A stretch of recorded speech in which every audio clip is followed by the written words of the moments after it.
everyone, I'm Maki. The second part of Hathaway's Rush movie is generating a lot of excitement. It's difficult for even the creators to tell a story that covers the middle of the narrative. The biggest climax is being saved for part 3, after all. Still, Hathaway's Rush Part 2 is incredibly exciting. I'm completely captivated by it. This time, I'd like to analyze the meaning of the final scene. Please be aware that there will be spoilers. I will be discussing spoilers about the final scene, a pivotal element of the story.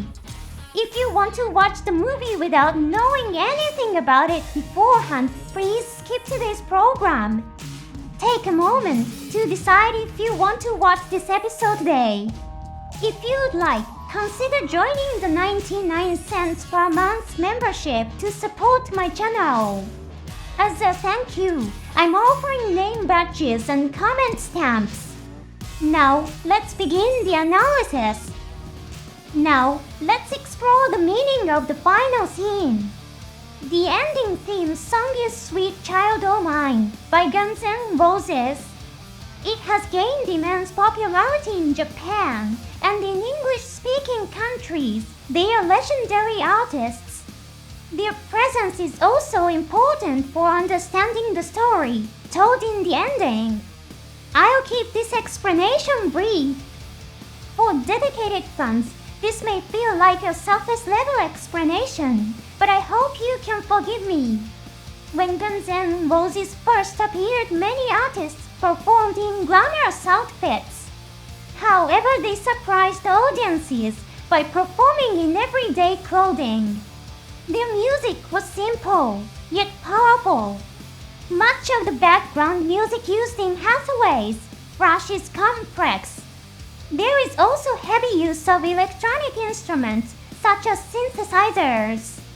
In a way, the music feels similar to what it was like before Guns N' Roses appeared. Some fans interpret this as an example of how rock should be and how vitality should be expressed. The song performed was Sweet Child O' Mine. Since it has already been announced through official Gundam media, many people probably already know the song. Music from an artist with that kind of meaning was chosen. This is also extremely important for Hathaway's story. In the story, Hathaway struggles with mental illness and his own role. The same is true for Gigi. Hathaway becomes fixated on his role as Maki. In front of his comrades, he acts as a dependable commander. Even when he is with his lover, he cannot find rest and arguments ensue. However, when he is alone, he breaks down in tears from the pain in his heart and cries out. Gigi works hard to prepare a room for her lover, Count Wooden. She carefully adjusts the colors and placement of the furniture. The novel provides some background on this scene. Count Wooden carries loneliness in his heart. For his sake, Gigi tries to create an atmosphere where a comforting familial presence seems to live there. However, while watching a television news program, Gigi murmurs that there is no truth to it. She then leaves Count Wooden's villa and goes to Kenneth. Kenneth welcomes Gigi and she helps him and his group with what seems to be a primitive ability. Despite saying that she is not a prophet, she saves the lives of Kenneth and his unit. Thus, she gradually becomes revered by the Earth's Federation soldiers as the goddess of victory. These scenes reveal that Gigi continues to play the role that others expect of her. Hathaway's situation is very similar. Playing a role demanded by others and suffering while struggling with it. Yet, the final scene shows the Gundam calmly flying through a clear blue sky. It's a very liberating scene. This is the complete opposite of the situation that Hathaway and Gigi have been in until now. Doesn't that feel similar to Guns N' Roses? When complex music became mainstream, they captivated audiences with simple yet powerful music. Guns N' Roses also aligns well with Hathaway and Gigi, the story's two key figures. This is the meaning of the music used in the final scene. However, there is another element we should analyze. The face of the She-Gundam. Some of you may have seen photos of it released by official media for GunPro and figure promotions. In the final scene, parts of the She-Gundam's face fall, a way to reveal a face similar to the traditional Gundam type underneath. How would you interpret this moment? Hathaway had been playing the role of Maki. In the scene where he speaks with a soldier of the Earth's Federation forces, he talks while wearing his pilot suit helmet. However, in the final scene, when Gigi asks, "Are you the only one who has to wear something like that?" Hathaway releases the visor of his helmet. This gives the impression that he has been freed from the role that others expected of him and is revealing his true self. This also brings to mind the recurring motif of masks that have traditionally appeared throughout the Gundam series. The She-Gundam's mask-like parts also fall off, revealing its true face.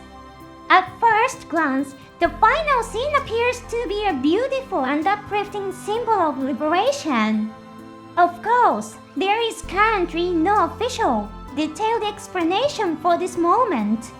Each viewer must interpret it for themselves. Seeing it as a beautiful, happy ending would not be wrong. The She-Gundam first appeared with a face that did not resemble the typical Gundam design. This is similar to Hathaway, who was forced into the role of Maki. However, in the final scene, the She-Gundam regains its original Gundam face.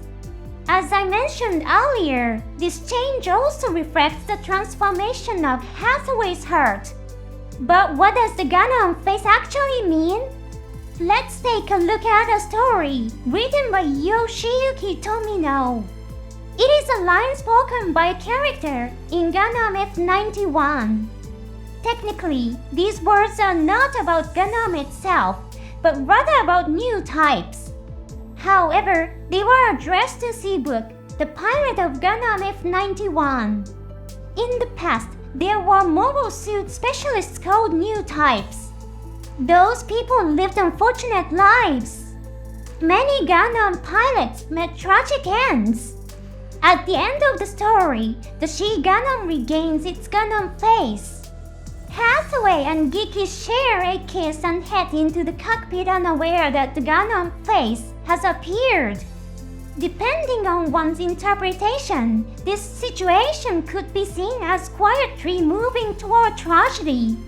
It reminded me of the final scene in Star Wars Episode 2.